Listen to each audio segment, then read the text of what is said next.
Mayong gabi pag-usab, mga angkol ug mga ante. Tugutin na sabgon ninyo na mga tag-katahuran. Magandang gabi po sa inyo, mga kabisyo.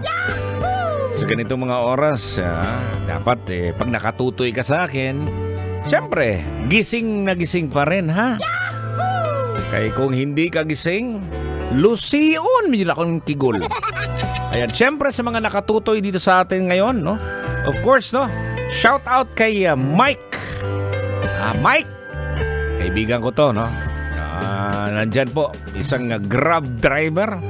Shout out sa inyo, no? Ngayong darating na bukas na po ang kanilang Christmas party. Ipapadala ko yung ano nyo, ha? Yung iririgalo ko sa inyo. Yawards ang gulo. Sana mag-enjoy kayo dyan, no? Okay, no, balik po tayo sa ating pinag-usapan mga angkol, no, tungkol sa mga bagay-bagay na nangyayari tuwing Christmas parties sa school nung kabataan. Yung kinder, elementary, high school.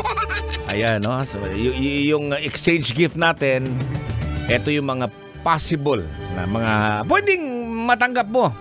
Yung nabanggit ko kanina, no, yung pamaskong decoration, no? Mga Christmas ornaments, mga Christmas stockings, no? At may lamang mga dulce, mga candies. Ito, paboritong pagkain. Ito na po, no? Chocolates, cookies, mga imported na mga candies o kaya naman gourmet na mga pagkain na mabibili sa mga specialty store. Oo, tama-tama to. Personal na produkto.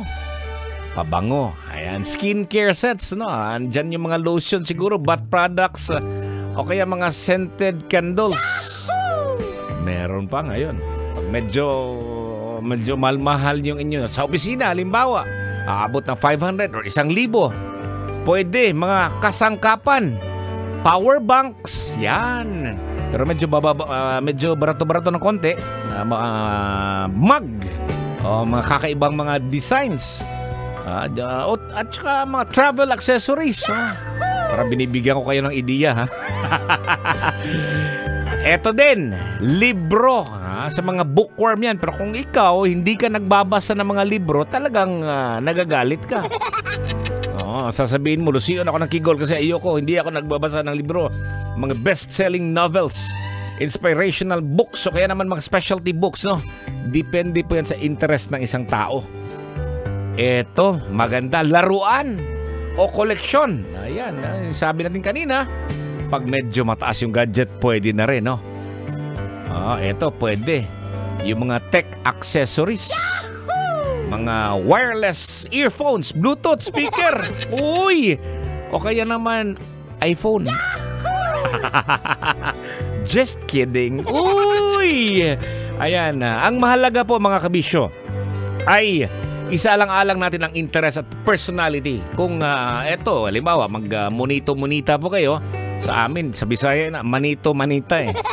Ayan, dapat alamin mo yung anong gusto niyan. Lalo-lalo na pag medyo may kamahalan po ang inyong price ninyo. Kasi kung hindi, nako, lusion, yun ay mong kigol. Ayan, eto na yung katanungan ko kanina mga kabisyo. Ano ang madalas na natatanggap ng mga bata tuwing may exchange gift sa school? Tuwing Kapaskuhan. Ito, sabi ni Agelet Impreso. Good evening, my stress reliever, Uncle Totoy Bato. Ay, maraming salamat, ha. Sabi niya, towel or panyo with 3 candy na lips. O nga, no? Yung lips pala. Andyan pa ba? Shoutout naman po from Alabat, Quezon. Yan. from Angelet. Jessica Gumawon Dinyo. Makamingaw ang exchange gift unya, puro tira-tira. O nga, no? Yung gawa sa ano yun nyug at saka may sugar, di ba? Tira-tira. Sabi ni Avila Maricel Abad, yung magtira kung meron. Kung wala, yung mga lagayan ng mga pagkain tulad ng kutsara, ayan, palto, tape, ayan. Sabi ni Nolki Cornelis, toothbrush natin 15. Oo nga, no? Tama yun ng dati, no? Toothbrush yung binibigay mo para sa exchange gift, no? Pinapabalot mo yung toothbrush. Ano pa? Sabi ni Richard, anguluan, candy. Yan.